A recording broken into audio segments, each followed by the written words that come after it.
Babusar top सियाहत के नाम पर कौन सा शर्मनाक अमल जारी था। जब गुनाह खुलम खुला होने लगे तो अजाब भी ऐलानिया आता है। बिस्मिल्लाहिर्रहमानिर्रहीम। अस्सलामुअलैकुम प्यारे दोस्तों। गिलगित, बाबूसर टॉप और जलास वो हसीन वादियाँ थीं जिन्हें लोग जन्नत का टुकड़ा कहते थे, मगर आज इन पहाड़ों के दामन में क़यामत बर्पा हो चुकी है। अचानक उमड़ते सैलाबी रेले पत्थरों के तूफान की तरह टूट पड़े। दर्जनों गाड़ियां लम्हों में नदी नालों में गर्क हो गईं और इत्तलात हैं कि 70 के करीब सयाह उनके बेरहम मौजों की नजर हो चुके हैं।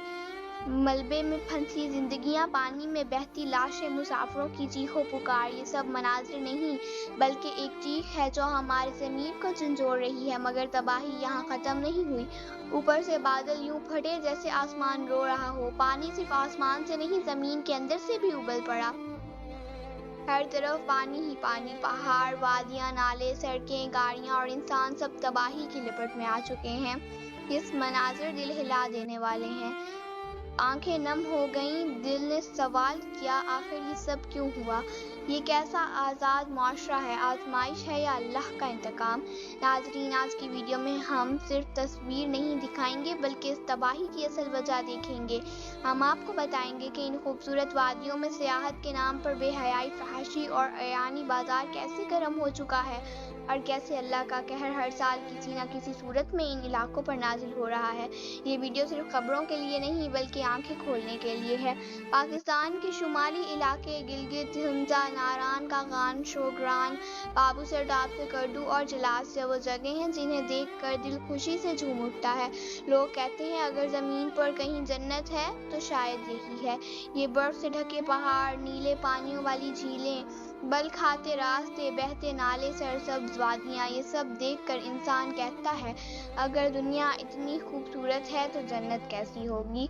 लोग लाखों रुपए खर्च करके, सैकड़ों मील का सफ़र तय करके सिर्फ कुदरती हुस्न देखने आते हैं, अपने दिल को सुकून देने और फितरत के करीब जाने के लिए। ये वादियाँ पाकिस्तान की खूबसूरत अलामात समझी जाती हैं। जलास, दयामर, कोहिस्तान, बडग्राम, बिशाम, ये वो इलाके हैं जो सियाहती नक्शों पर नुमायां हैं और हज़ारों मकामी और गैर मुल्की सियाहों को अपनी तरफ खींचते हैं। जलास दरियाए सिंध के किनारे वाक़ है, तारीखी तौर पर बदमत तहजीब का मरकज़, जहाँ हज़ारों साल पुराने नक्श व नकार आज भी पत्थरों पर गंदा हैं।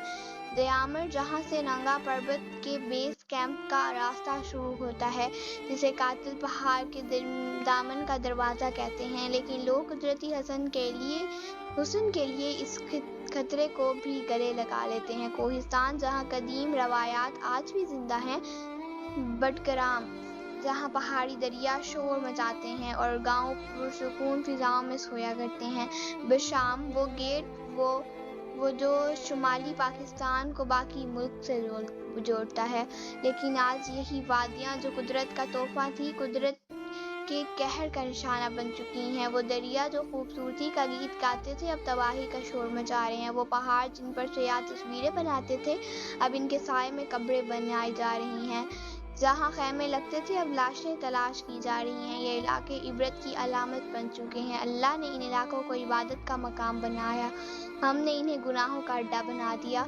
जब गुनाह हद से बढ़ जाएं तो अल्लाह का अजाब भी आता है और ऐसा आता है कि रूह कांप उठती है। सोशल मीडिया पर रिपोर्ट्स आई हैं कि यहाँ होटल लो पॉइंट्स बन चुके हैं। नौजवान लड़के लड़कियां बगैर निकाह आज़ादाना आ जाते थे। फहाशी, जना, कैंपिंग के नाम पर बेहयाई, मौसीकी, नाच गाना, पार्टियाँ, ये सब मामूल बन चुका था। कुछ मकामियों ने कहा हमें शर्म आने लगी है अपने बच्चों को अकेले बाहर भेजते हुए। अल्लाह ने हमें झंझोरा है, हम बहुत आगे निकल चुके थे। क्या हमने कुदरत, इखलाक या दीन का कोई एहतराम किया? नहीं। एक शख्स ने कहा पहाड़ों ने हमें संभाला, हमने इन्हें गुनाहों का गवाह बना दिया। अब वही होटल जिन्हें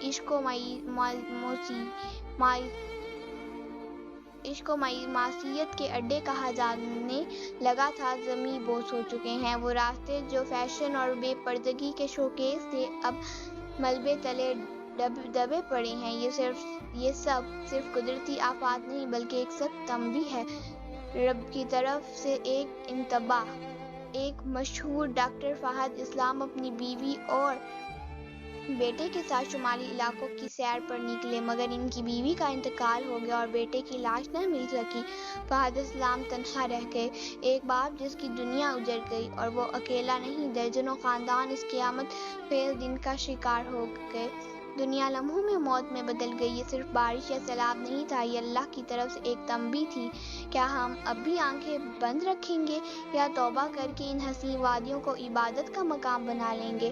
جب شام ڈھلتی تو قیامت کی گہری گھڑیاں ختم نہ ہوئیں، اندھیرے میں چیخیں گونجتی رہیں، لوگ اپنے ہاتھوں سے ملبہ ہٹاتے رہے، کوئی اپنے بچوں کو پکار رہا تھا تو کوئی ماں بیٹے کی تلاش گود میں لیے بیٹھی تھی۔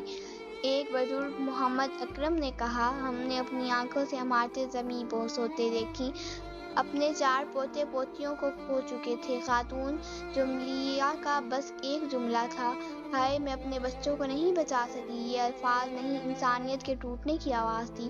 لوگ ملبے میں دبے اپنے پیاروں کی سانسیں سننے کی کوشش کر رہے تھے، ان کے آنسو کپکپاتے ہاتھ، ہر چیز چیخ چیخ کر کہہ رہی تھی، یہ تباہی معمولی نہیں، یہ انسان کی برداشت سے باہر تھی۔ کئی گاؤں آج بھی رابطے سے محروم ہیں، موبائل سگنل ختم، سڑکیں تباہ، منظر جیسے کسی ہارر فلم کا سین ہو۔ مگر یہ فلم نہیں، حقیقت تھی۔ ایک اور متاثرہ شخص نے کہا، ہم سمجھتے یہ ایک جھٹکا تھا، لیکن جب بار بار جھٹکے آئے تو لگا جیسے زمین نگلنا چاہتی ہے۔ ریسکیو اہلکار خود رونے لگے کیونکہ وہ بھی انسان تھے۔ جب ایک باپ کی لاش ملی اور 3 سالہ بیٹی کا ہاتھ اب بھی باپ کی قمیض تھامے تھا تو ہر شخص ٹوٹ گیا۔ صحافیوں نے کہا، ایسے مناظر ہم نے پہلی بار دیکھے ہیں۔ یہ سیلاب نہیں، ایک اجتماعی قبر کھودنے والا طوفان تھا۔ سوچنے کی بات یہ ہے، ان قدرتی وادیوں میں انسان کیا لے کر آتا ہے، کیمرہ، کپڑے یا گناہ؟ یہ تباہی صرف قدرتی نہیں، یہ اخلاقی بھی ہے۔ لوگ ہر سال آتے تھے اور ہر سال فحاشی، عریانی، بے حیائی، منشیات، موسیقی، شراب، سب کچھ کھلے عام ہوتا ہے۔ یہ پہلا موقع نہیں، ہر سال کوئی نہ کوئی آفت آتی ہے، بارش، برف باری، لینڈ سلائڈنگ، گلیشیئر پھٹنا، سب کچھ ہو چکا ہے، مگر پھر بھی ہزاروں لوگ ہر سال آتے ہیں، وہی وادیاں، وہی پہاڑ، وہی راستے۔ کیا یہ صرف خوبصورتی کا نشانہ ہے یا تفریح کا جنون؟ یا شاید ہماری اجتماعی یادداشت اتنی کمزور ہو چکی ہے کہ پچھلے سال کی لاشیں، چیخیں اور خوفناک مناظر ہم سب بھول جاتے ہیں؟ یہ صرف سوال نہیں، ایک کڑوا سچ ہے۔ ہم وہی غلطی بار بار دہراتے ہیں، اور جب حادثہ ہو جاتا ہے تو پھر وہی افسوس، وہی مطالبات۔ آخر ہم کب سیکھیں گے؟ کب اپنی ذمہ داری کو سنجیدگی سے لیں گے؟